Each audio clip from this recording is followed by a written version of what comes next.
an apprenticeship is essentially a structured work-based program. So you'll be working in an office or in a kind of job space alongside studying at the same time. A lot of the time in this sense, it's 80% of your time is spent on working, and then 20% of your time is spent on studying. So with that, it might be that you're doing distance learning, so it could be online that you're doing the learning, or it could be actually going to a physical university, for example. A lot of our apprentices tend to do 4 days a week in the office, working on site or working from home, so doing their kind of day-to-day job, and then 1 day a week will be doing their university studies. So I felt like I needed the work experience as well as the qualification I was going for. With university, you go through however many years it is to get your qualification. Then once you've actually got it, you're not quite, I'd say, valuable to an employer, because as well as being able to do the job, they sort of want you to have done it for a while first, just that experience. And I felt like going through an apprenticeship, I'd find the work experience as well as getting that degree. So I think because I did uni and then I kind of came to the end of it and was like, I actually don't have any valuable experience, and I still would have needed like a further degree to get the job I wanted.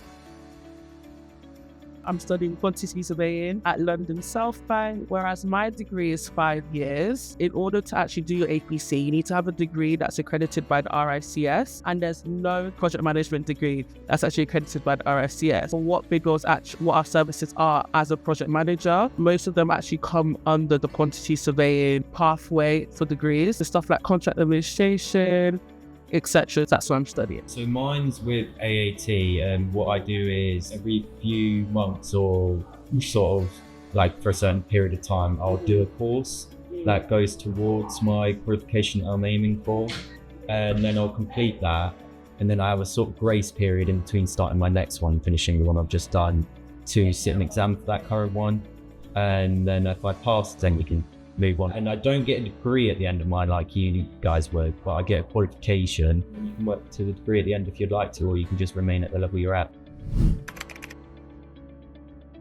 I wasn't actually sure what I wanted to do. I was at the local sixth form college, saw an advert and applied from there, and then just ended up here, and it ended up being a great place to work, and you could learn while you were earning. So when I first started at Bidwells, my role was basically junior finance administrator. What that did was give me a really good oversight of how a finance team functions across the sales ledger, purchase ledger, and the financial reporting.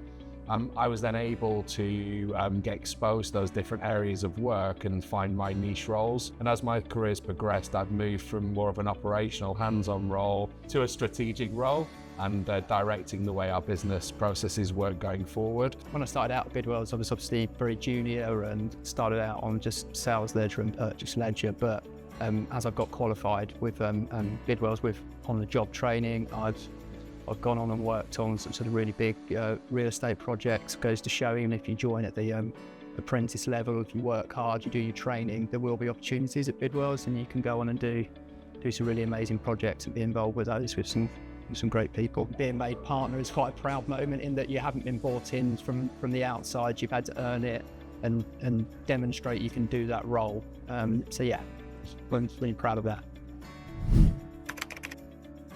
There's actually people here that are willing to sit down and actually help you with your uni work. During my first year of university, having no experience within the built environment, I was actually like sitting down with my line manager, like literally marking my assignment. I've got yourself, Lucy, and other apprentices who have done the same thing before me.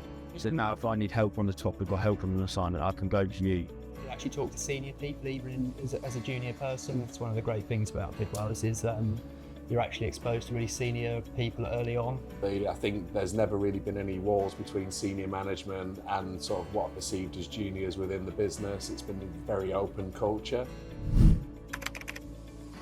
I would just say probably everyone thinks it's just for people who just turned 18, finished their school. No one thinks about people who are actually a bit older or changing their career. People think that it takes a long time. I've actually noticed that there will be accelerated trajectory in how I reach my APC.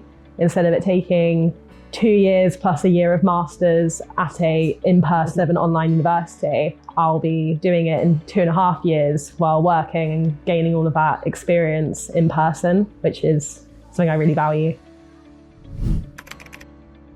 For me personally, when I'm looking at a CV, I like to see passion for the industry. So I like to see some work experience within the industry, or even just work experience at all within like an office space or something similar to at least the property sector. So looking at A-levels, looking at GCSEs, obviously work experience is a big factor because there's a lot of CVs that come through that don't have that. So if you do have work experience, that definitely kind of raises your profile in comparison to the other candidates that maybe don't have that. For apprentices, it's not that important to have that much experience. Just the ability to communicate and just think about what they're saying and be able to follow the conversation, and then that inquisitiveness has to come out of that as well. We're looking for a team member, not somebody just to train. So to come into the team, you've got to be able to communicate, you've got to be able to have some belief in yourself and just be confident in that setting. You can tell when someone's clearly passionate about an industry or about a topic in particular compared to someone who's just kind of like, oh, I've applied because I want an apprenticeship.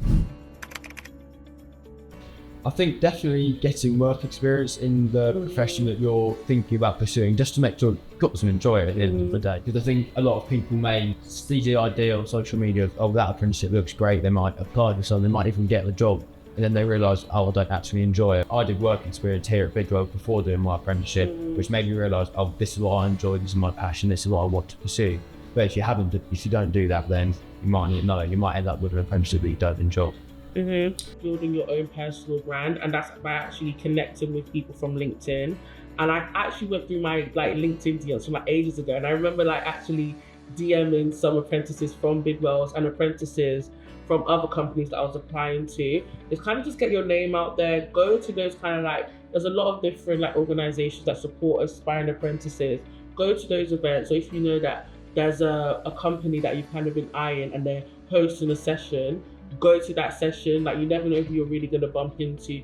Post on LinkedIn. If you've gotten a certificate or an achievement at school, post it. Just kind of put out your personal brand because people are actually watching. I think because degree apprenticeship as a whole are becoming so competitive, you kind of need to have that kind of star factor about you.